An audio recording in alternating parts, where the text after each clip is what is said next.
কেমন আছেন আমাদের ডক্টর মোহাম্মদ ইউনূস, কিংবদন্তির অর্থনীতিবিদ, শান্তির নোবেল বিজেতা, অন্তর্বর্তীকালীন সরকারের প্রধান উপদেষ্টা, হিলারি ক্লিন্টনের বন্ধু, বিল ক্লিন্টনের বন্ধু, পশ্চিমাদের চোখের মণি, কলিজার টুকরা ডক্টর মোহাম্মদ ইউনূস এখন কি করছেন, কি ভাবছেন? তিনি কবে আবার বিদেশ যাবেন, কবে আবার হাসবেন, তার পরিণতি কি ইত্যাদি নিয়ে আপনারা কি কেউ কি কিছু ভাবেন? আমি কিন্তু ভাবি যে এমন কেন হলো? এমন তো হওয়ার কথা নয়। আমরা তো তাকে 50 বছর রেখে দিতে চেয়েছিলাম কেউ, আমরা তো তাকে 5 বছর রেখে দিতে চেয়েছিলাম অনেকে। আর নিদেন পক্ষে রাজনৈতিক দলগুলো তো ধরেই নিয়েছিল যে তিনি যেহেতু এসছেন 3 থেকে 4 বছর থাকবেন, রাজনীতির একটা ব্যালেন্স আসবে, তারপর ভালো একটা নির্বাচন হবে, সবাই আসবে। কিন্তু এ কি হলো? কিসের অভিশাপ, কিসের বদদোয়া? এটা কি গ্রামীণ ব্যাংকের সেই অসহায় দরিদ্র মানুষগুলো যারা ঋণের কিস্তি পরিশোধ করতে গিয়ে ভিটে মাটি খুইয়েছেন, ঋণের কিস্তি পরিশোধ না করতে পারার কারণে যাদেরকে শীতের সকালবেলা নদীতে ঝাঁপ দিতে বলা হতো, ঋণের কিস্তি পরিশোধ করতে না পারার কারণে স্বামী স্ত্রীর মধ্যে বিচ্ছেদ হয়ে গেছে, অনেকে আত্মহত্যা করেছেন, তাদের অভিশাপ?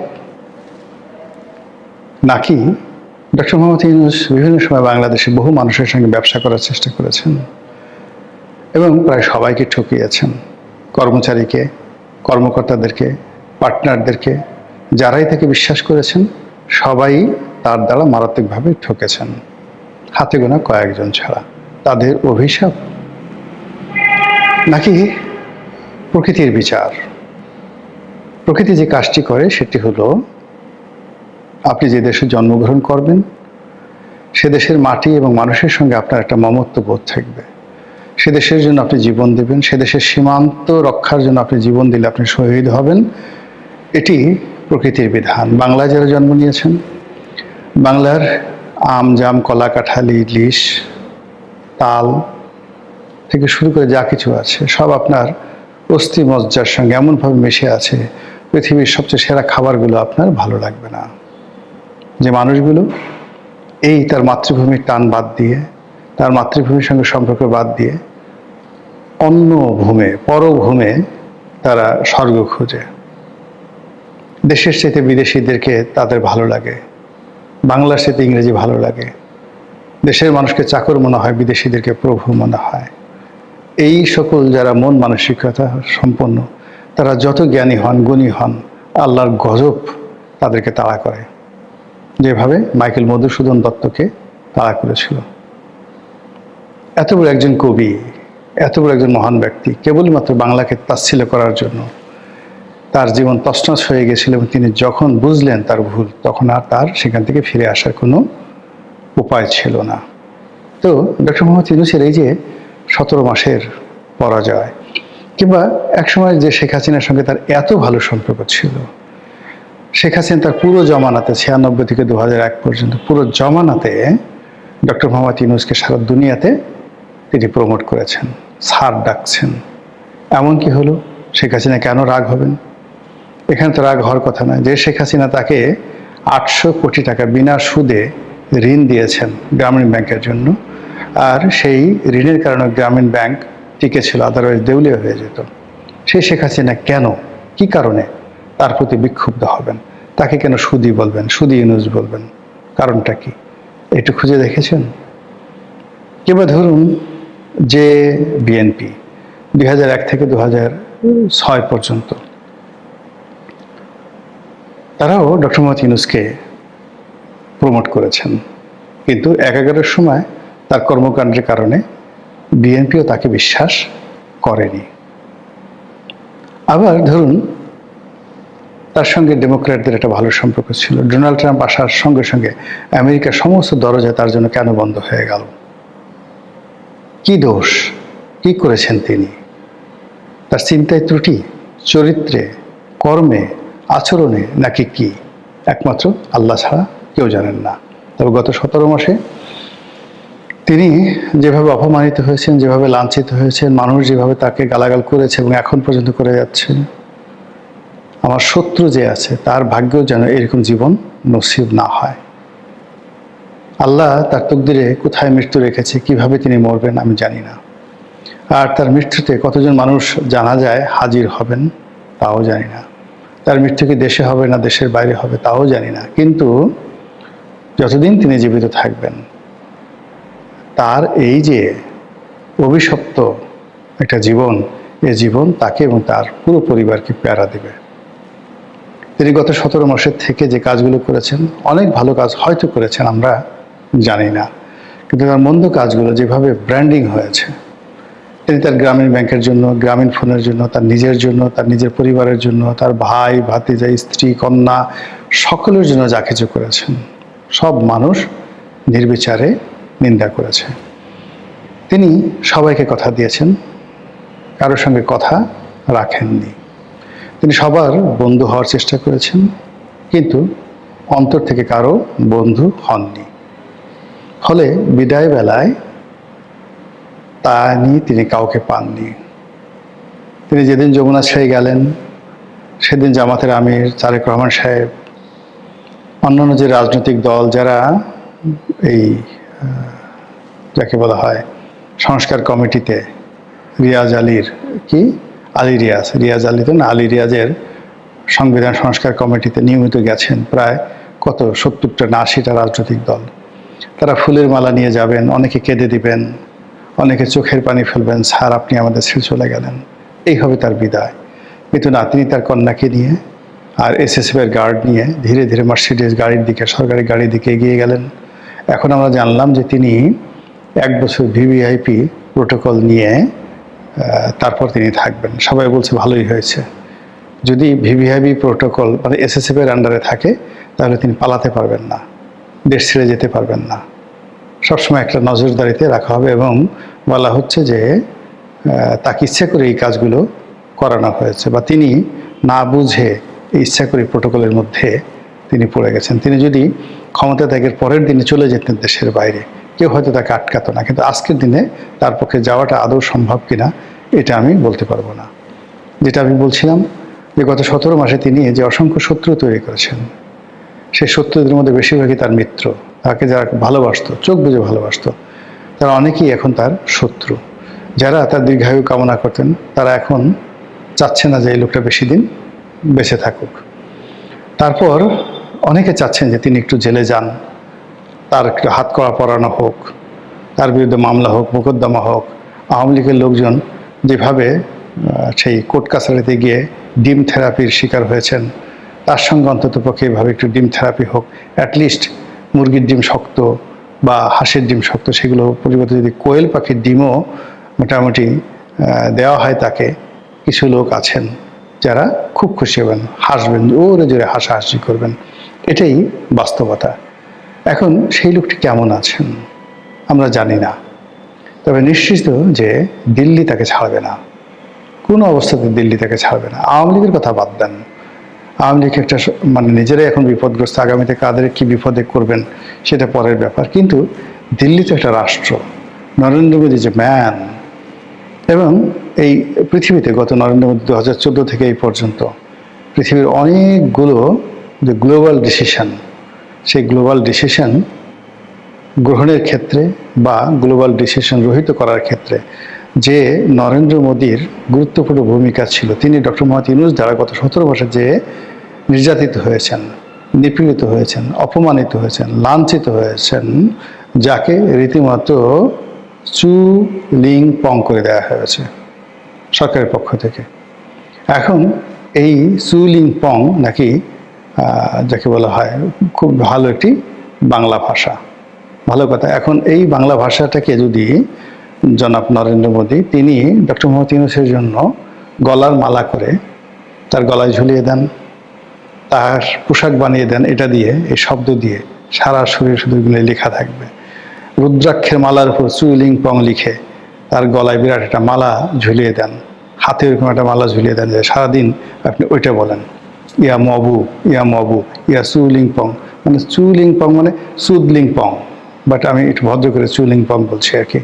তো এটা আপনি জব করতে থাকেন, বিকজ এই আপনি বাংলাদেশে কিছু গত 17 মাসে দিতে পারছেন আর না পারছেন, কিন্তু মব এবং এই সুদলিংপং এই দুটো শব্দ আপনি জাতিকে উপহার দিয়েছেন, এমনভাবে শিখিয়ে দিয়েছেন জাতি আর কোনোদিন ভুলবে না। তো যেটা বলছিলাম যে বর্তমান সরকারের উপর তো আপনারা সবাই জানেন নিশ্চিত আমেরিকার একটা প্রভাব আছে, ভারতের একটা প্রভাব আছে। ভারতের গ্রিন সিগন্যাল ছাড়া, আমেরিকার গ্রিন সিগন্যাল ছাড়া বাংলাদেশে কোনো কিছু ঘটেনি এই গত সেই কয়েক মাসে। তো তাই যদি হয় সেক্ষেত্রে ডক্টর মোহাম্মদ ইউনূসকে কি সহজে ছেড়ে দেওয়া হবে? আল্লাহ জানেন। অথবা তার বিরুদ্ধে কি নতুন করে দুর্নীতির মামলা হবে? তার উপদেষ্টাদের বিরুদ্ধে মামলা করার জন্য তোড়জোড় হচ্ছে। সমস্ত উপদেষ্টারা ত্রাহি ত্রাহি করছে, কেউ আন্দোলনের হুমকি দিচ্ছে, কেউ গণ অভ্যুত্থানের হুমকি দিচ্ছে, কেউ বলছে বিদেশে পালিয়ে যাওয়ার যেতে পারতাম কিন্তু না গেছি, কেউ ব্যাংক হিসাব দাখিল করছে, কেউ বলছে আমি চোর না, আমি দুর্নীতিবাজ না, আমি জীবনে কোনোদিন দুর্নীতি করি নাই, আমি কোনোদিন মানে কি বলবো কোনো দুর্নীতি করিনি, এক টাকারও দুর্নীতি করে নাই। এই সকল কথাবার্তা শুনে বোঝা যায় যে কি পরিমাণ চাপের মধ্যে উপদেষ্টারা রয়েছে। আর উপদেষ্টারা যদি চাপের মধ্যে থাকে, ডক্টর মোহাম্মদ ইউনূসকে চুমার মধ্যে থাকবেন, চুম্বনের মধ্যে থাকবেন, প্রশ্নই আসে না।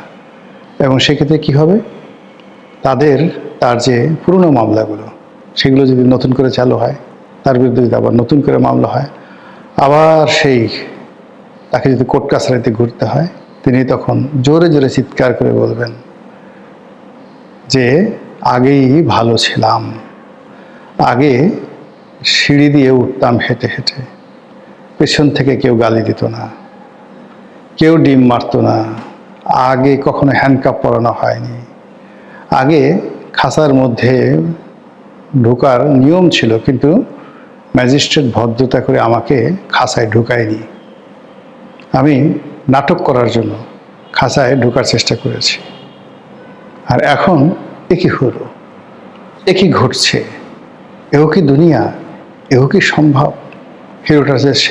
হিরোডোটাসের সেই বিখ্যাত গল্প সাইরাস বনাম ক্রেশাস, সেই সময়টিতে মহামতি সাইরাস মানে পারস্যের সম্রাট, তার দ্বারা যখন লিডিয়ার রাজা ক্রেশাস মৃত্যুদণ্ড প্রাপ্ত হলো, তখন আশ্চর্য হয়ে গেলেন। এখন যেভাবে যদি পলানে ছাড়েন ইরান জিতে যায়, ইরান জিতার পর ডোনাল্ড ট্রাম্পকে ধরে আনা হয় এবং ইরানের শাসকরা সিদ্ধান্ত দেয় যে বড় একটা জ্বলন্ত চিতা জ্বালাও, সেই চিতায় ডোনাল্ড ট্রাম্পকে হ্যান্ডকাপ পরিয়ে শিকলবদ্ধ অবস্থায় তাকে পুড়িয়ে মারো।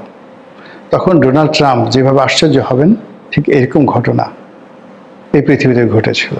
তখন পারস্যের সম্রাট ছিলেন এই সাইরাস দ্য গ্রেট। তখন ছোট্ট, এখনকার যে পারস্য তার চেয়েও ছোট পারস্য ছিলেন তিনি। তখন এই যে রাজার কথা বলছি, লিডিয়ার রাজা ক্রেশাস, এই তুরস্ক, পুরো তুরস্কের এই অঞ্চলে ছিল তার রাজধানী, এবং তুরস্ককে কেন্দ্র করে বসফরাস প্রণালী পার হয়ে পুরো ইউরোপের রাজা ছিলেন। মোর দ্যান 400 ইয়ার্স তার বংশ রাজত্ব করেছিল প্রাচীন দুনিয়াতে।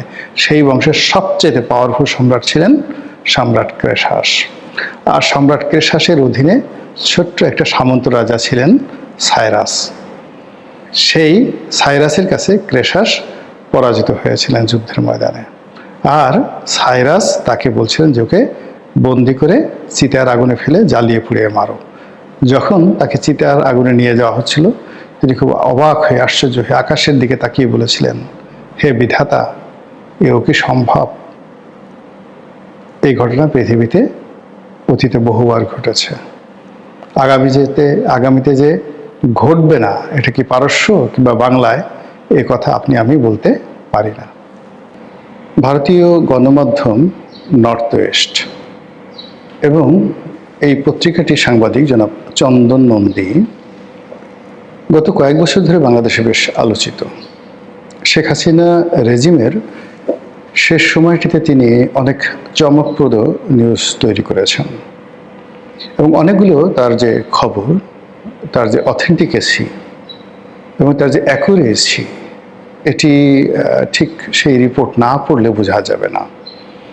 তার যে প্রেডিকশনগুলো ছিল সেই প্রেডিকশনগুলো বলতে গেলে হুবহু পরবর্তী সময় সেটা হয়ে গেছে। নর্মালি ভারতের যারা সাংবাদিক বা সংবাদপত্র তারা বেশিরভাগ ক্ষেত্রে প্রো ইন্ডিয়ান হয়। তো সেই অর্থে চন্দন নন্দী কিংবা তার যে নর্থ ইস্ট যে সংবাদ সংস্থা বা নিউজ পোর্টাল, এটি নরেন্দ্র মোদীর বা দিল্লির দাসত্ব করেনি বা এখনো করছে না, বা কখনো শেখ হাসিনার কাছাকাছি যায়নি, বরং এই পত্রিকাটি প্রাণান্ত চেষ্টা করেছে যে শেখ হাসিনা রেজিমের একটা অবসান হোক। তো এখন আবার এই নর্থ ইস্ট এবং চন্দন নন্দী তার কথাবার্তা শুনলে মনে হচ্ছে যে শেখ হাসিনার যে পতন হয়েছে, পতন হওয়ার পর যে পরিবর্তন হয়েছে সেই পরিবর্তনে ব্যক্তিগতভাবে তিনি খুশি নন বা তার পত্রিকা কর্তৃপক্ষ হয়তো খুশি নয়। তো ফলে এখন অনেক ব্যতিক্রমধর্মী কিছু নিউজ তিনি করার চেষ্টা করছেন। তো তারই ধারাবাহিকতায় শেখ হাসিনার পতন কেন এবং কিভাবে হলো, যেটা আমরা আন্দাজ করি বা আমরা বিচ্ছিন্নভাবে বলার চেষ্টা করেছি বা এখনো করি, সেটি হলো যে শেখ হাসিনার দলের মধ্যে কতগুলো মীর জাফর ছিলেন, দলের মধ্যে কতগুলো মোশতাক ছিলেন। মূলত তাদের ইচ্ছা ছিল যে বঙ্গবন্ধুকে যেভাবে খুন করা হয়েছে, শেখ হাসিনা এবং শেখ পরিবারকে ওইভাবে বাংলার মাটিতে এমনভাবে খুন করা হোক যেন আওয়ামী লীগ টিকে থাকে, কিন্তু কোনো অবস্থাতেই শেখ হাসিনা বা শেখ পরিবার টিকে না থাকে। এই কথাগুলো কিন্তু আমরা বাংলাদেশ থেকে বলেছি, কিন্তু আমরা ওভাবে লিখতে পারিনি।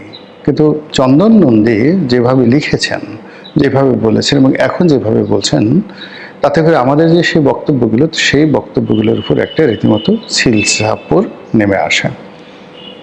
আমরা সবাই জানি যে আমাদের দেশে মার্কিন যুক্তরাষ্ট্রে যে ডিপ স্টেট পলিসি ছিল, সেই ডিপ স্টেট পলিসির নেতিবাচক কর্মকাণ্ড, তাদের চক্রান্ত, এমনকি খুনাখুনি, মারামারি, হুড়োহুড়ি থেকে শুরু করে পুরো রাজপথকে রক্তাক্ত করে দেওয়া, এরপর আইনশৃঙ্খলা রক্ষাকারী বাহিনীর উপর গুলি চালানো, তাদেরকে মেরে ঝুলিয়ে রাখা, আরও অনেক কিছু করার মাধ্যমে তারা চেয়েছে যে শেখ হাসিনা রেজিমটা বিদায় হোক। তো এই কাজ কি কেবলই মাত্র শেখ হাসিনা বিরোধী যে রাজনৈতিক শক্তিগুলো রয়েছে কিংবা ভারত বিরোধী বা আমেরিকার যে সকল পুরো আমেরিকান যে শক্তিগুলো রয়েছে তারাই করেছে? Not like that. এই কাজের সঙ্গে সরাসরি শেখ হাসিনার গভর্নমেন্টের, তার দলের, এমনকি তার পরিবারের অনেকে জড়িত ছিল।